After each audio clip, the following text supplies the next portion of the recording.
Oh, hey, deserving listeners, Love's Blind. Let's watch. Catholic, we were talking about like religion. You said something like, I totally believe in equality, but I don't want like that to be the reason why you don't have a relationship with God. So my sister's gay and she's like my best friend. And so a huge thing in my life is like, I need someone who's accepting like of equality and like everything. For sure. Like that's huge in my life. And I have a girlfriend too. No big deal. Sarah and Ben are meeting up with Ben's friends, and they are now getting into the topic of equality and I guess politics, but they're talking right now about equality and also about not being homophobic, right? I have heard through the grapevine that some in the audience of the show will say two things that I think are interesting. I, of course, can't know the validity of these takes or claims, but I have heard that some people think that Sarah was, quote unquote, virtue signaling in the pods because for some in the audience, they initially saw Sarah as an ally, and then when Sarah moved forward with her relationship with Ben and there was no further conversation and she was very into Ben as she is, then some people were wondering how she, in their opinion, discarded her political views so readily. And of course, we can't know, and it sounds like they had further conversation on or off camera, and we just haven't seen those specifics. But people were assuming that she was false in her claim in the pods that she cared about such things, and that she is, a typical cis white person who is virtue signaling to either not be canceled or to gain favor or to look good in other people's eyes. And yeah, I suppose that's possible. But I would assume, based on my own personal experience with people in my town and in Minneapolis, that her point of view, I'm sure that there's a lot to it. We didn't hear but just a small snippet. But, Sarah seems like a genuine person. Maybe she is lying. But I find that when people are trying to fake such things, they will do it quite poorly, and it will be easily detected. And the way Sarah was talking, it didn't seem fake. I don't know. But there's that. Now, might Sarah, as a lot of white people will have, is problematic points of view or subtle racist impulses or attitudes? Yeah, it's automatic that all of us, regardless, for myself, as an Asian American, I undoubtedly have absorbed racist notions about Asians, specifically about Japanese people. And I have to analyze those and push back. And a good number of them, or a good number of the intrusive associations that pop into my head, I will take as fact or as not biased, and will act or at least think in line with those bigoted notions. We all have those. We can't avoid it, unfortunately. We all have sexist notions in our head. We all have ableist notions in our head. We all have classist notions in our head. So, there's no claim that Sarah, in what she said, somehow, and I'm sure Sarah would not claim this, that somehow she's like devoid of any kind of issue, that she is the most perfect, pure, non-racist, non-homophobic person on the planet. She's not saying that. She just really cares about something. You can let me know what you think about that, I suppose.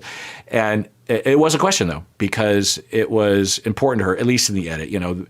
I'm guessing that there were hours and hours and hours of footage between Ben and Sarah, and the little bit that we saw, I think, in all likelihood, was the key story beats and any drama that happened, and we only saw one tiny little thing like that, so I'm guessing the rest of the time was fine, and also perhaps more clarifying regarding politics and but I don't know when they had the conversations. I also wouldn't be surprised if he decided he wanted to have those conversations away from the cameras and waited until after the pods and didn't want to have those.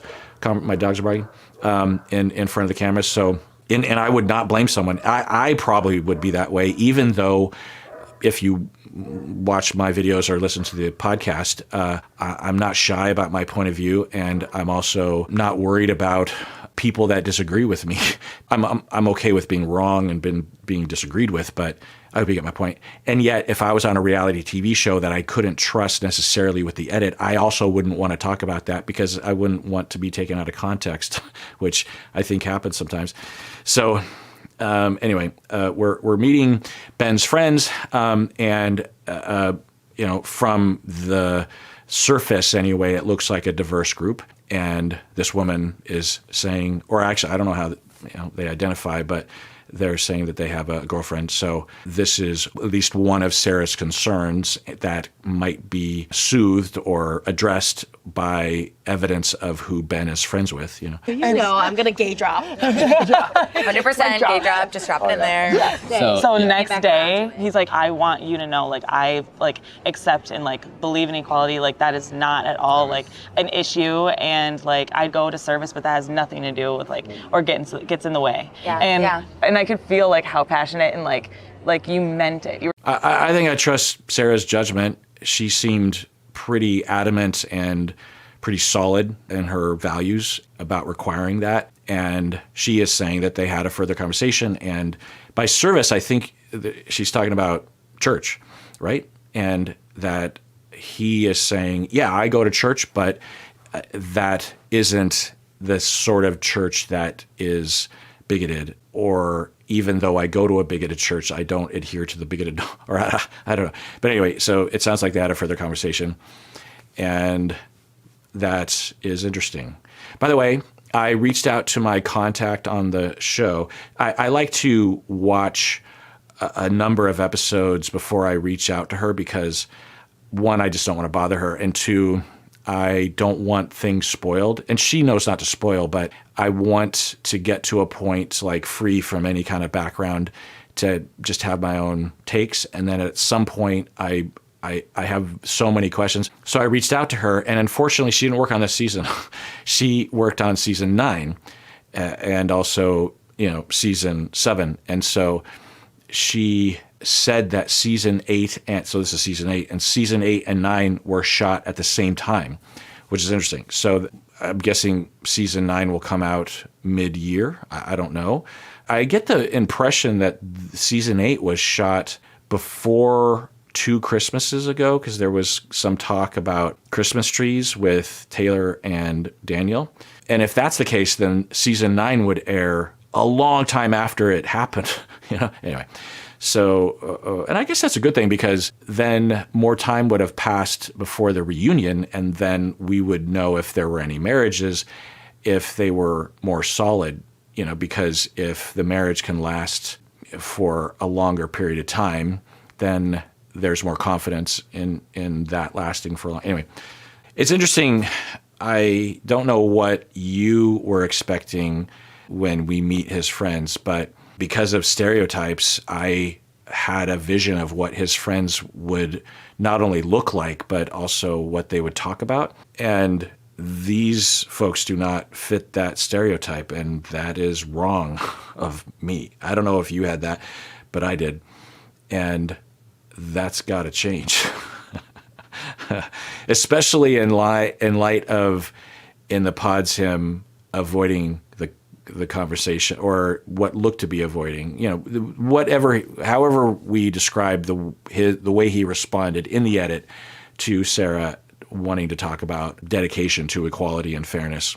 I guess maybe part of it has to do with history of Love is Blind, that often my vision of what their friends would look and be like is actually confirmed by meeting their friends. I'm trying to figure out a time when that didn't happen. That almost always happens. That is not reason to pigeonhole anyone in the future, so I can reflect on that. Getting people home safe. Well, it's We sat here for 15 minutes, and we were just here are all the things we like about Ben. How Ben's a really good communicator, and you show that you're a really good communicator yourself as well, and I see how it's meshing well. It's like you felt. So this is interesting for me because in the edit anyway, Sarah comes across, I don't know about you, but as someone that is not only just likable to me, but also someone that has a really level head and is spontaneous and is emotionally healthy and communicative and fair, and also not shying away from getting into maybe some tense subjects, like when she was talking about his shampoo regime and that sort of stuff. I mean, that wasn't major, but it was at least something. And there's just a lot to respect. We can't know, and maybe I just think about Tyler from last season and just how much I did, and I think a lot of people did, like Tyler and Ashley, and just, So most notably that there was credible evidence, and we can't know, that he basically abandoned his own children. Say what you will about bad communication in a marriage or even cheating, that pales in comparison to abandoning your children. And, watch all my episodes on looking into all the background on Tyler. I can't know. None of us can. So there's that. Anyway, but with Sarah, I have been really hoping and pulling for her. And with Ben, we just haven't seen much. And what we have seen has been neutral and a lot of positives, but some minor yellow flags. And I was wondering what the deal was, because I would have thought that Sarah would pick someone that was very trustworthy and a good match for her and a good communicator and healthy and all the things. Not everyone always does that. Not everyone needs to do that. But I felt like there was a bit of a mismatch. Love without seeing each other and only. Love is blind. I was like, what? I feel like it's really unfair to say love is blind when you're both really hot. Yeah. Like, that's super unfair. I was like, we like each other's personality. Yeah.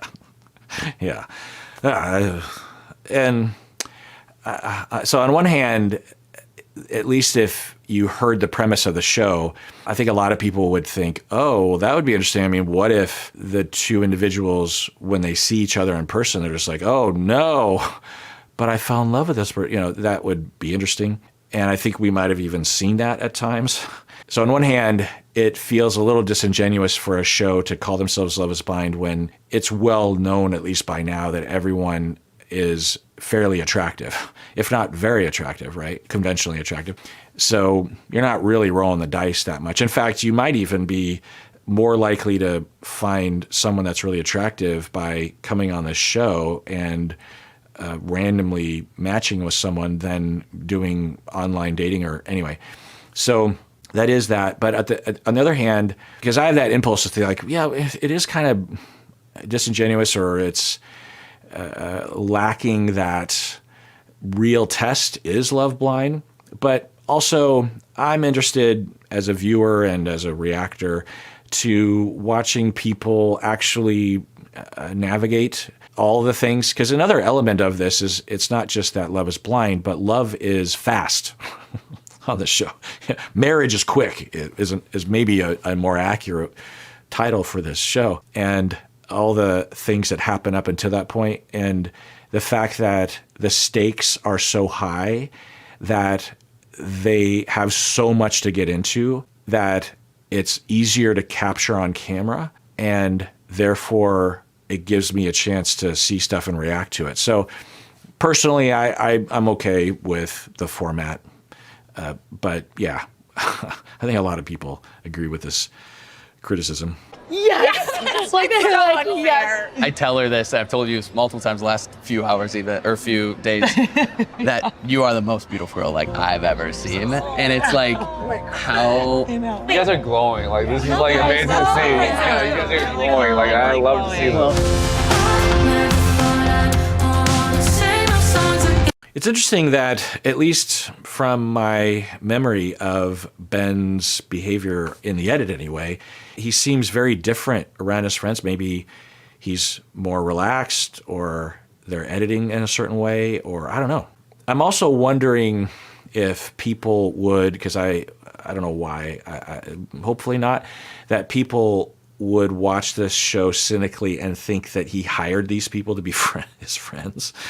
Now, maybe he selected certain kinds of friends. Maybe, I don't know.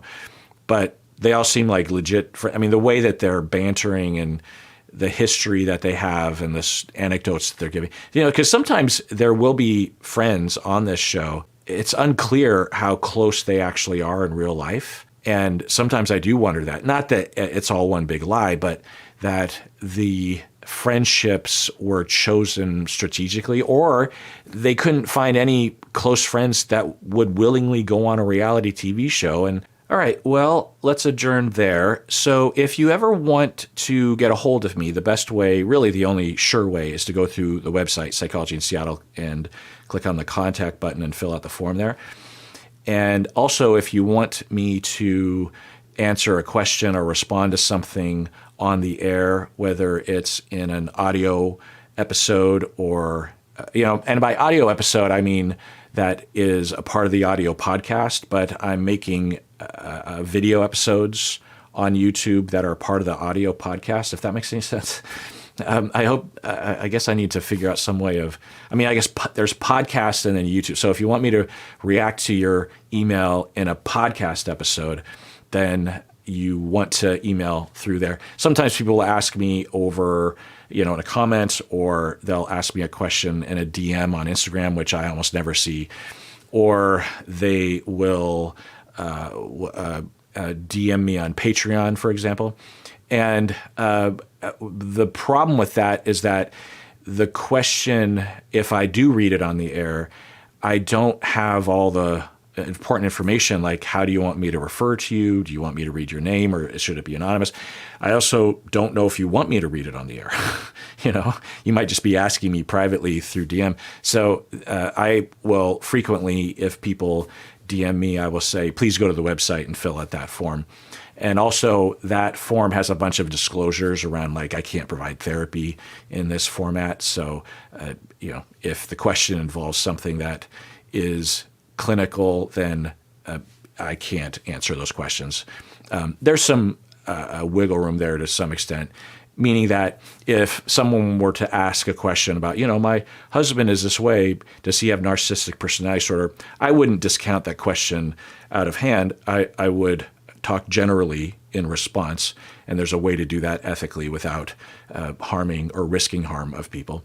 So, and is philosophically coherent, because I just know that there's no way I would be able to diagnose through an email description like that. Anyway, so yeah. And also, if you are a YouTube member and or a patron or both, or you are an upper tier in either or both, then those emails get prioritized, because we get a lot of emails, and I'm bummed out, honestly, that I can't respond to every email. There was a time, many years, probably like from 2008 until 2020-ish, I was able to personally respond to every email I got. I would respond to email, and I would say a good half of them, I would also answer them on the air. And that was important to me. I liked that. I liked that small kind of business thing,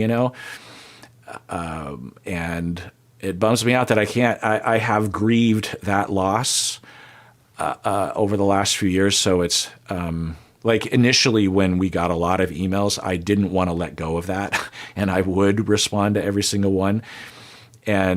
Or I would not, and I would feel guilty about it, and I'll get to it soon. And eventually I said, it's just not possible. I think I've said this before, but there's this one YouTuber that I watch called, it's really hard to say his handle, but it's like 2 Woodford, and there's some omitted letters in there, but he repairs guitars, and he'll just have a 20-minute video where he's talking about how to repair a guitar. And I love this stuff. I'm a guitarist, and I don't repair guitars, but it's very soothing and informative and interesting. And there's a bit of drama. It's like, oh, what's going on with this guitar? And he's very genuine too. There's no like bells and whistles. It's just him doing this. And he said one time that he was getting more popular, and he felt bad that he couldn't respond to every email. And he said that he did the math and said that if he even limited his reply to just 2 or 3 minutes of typing and thinking, then if he did set out to respond to every email, then like a month and a half of his work time would be spent per year responding to emails. And I thought, and I was doing the math in my head, and I was like, I'm pretty sure I get maybe 10 times more emails than him. Not that I'm comparing, but the kind of content I make, I think, just provokes more questions, you know? So I was like, oh, well, when you put it that way, I don't feel bad about not responding to every email. So anyway, I mean, I still feel bad, and it bums me out. And some people have some really important questions.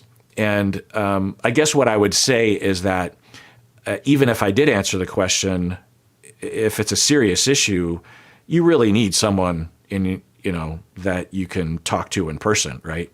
And I know that access isn't universal, but even in the United States, but particularly around the world. And I don't know what to do about that. It bums me out. So, yeah.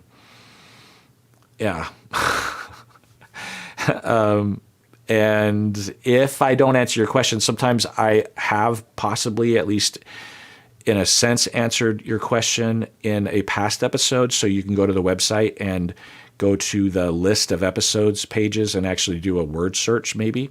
Eventually, there will be the ability for AI to actually scour every word in every episode. I mean, they already have this capability, but it costs too much right now. But soon, I'm guessing it might even be available now, where I can pay a minimal fee for an AI to literally listen to every episode I've ever made and identify who's talking and make transcripts, and also and in various languages, and also flag certain keywords so that when someone, yourself, were to search for a topic, even if I didn't use that, because right now, to search a word, you have to search the word, and that exact word would have to be in the title, which isn't necessarily an effective way of finding whether or not I talked about that topic.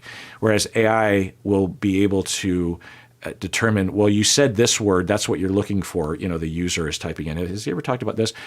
And even though I never used that exact word, I did talk about that because I used a different set of words, or I used longer words or something. And the AI would be able to give you the not only the episode, but the timestamp, and you could just click on that. You know, just imagine that. I mean, someone actually developed this a few years ago for me, and said, don't share it with the viewers because he had it on his own server. And it was powerful. It was interesting. Like, I would type in words like, when was the first time that Bob was on the show? Or when was the first time that I swore? You know, it's just like, and this required exact words. It didn't interpret. So, you know, it's just like, when was the first time I said fuck or shit or something? Or when was the first time I said, I don't know. It's funny. It's like I'm like a child, you know, swear words. But there were other things that I remember trying to look up. Like I wanted to know, when was the first time I said, take care of yourself? You know, just like, when did I start introducing that ending? Along those lines, please take care of yourself because you deserve it. You really, really do.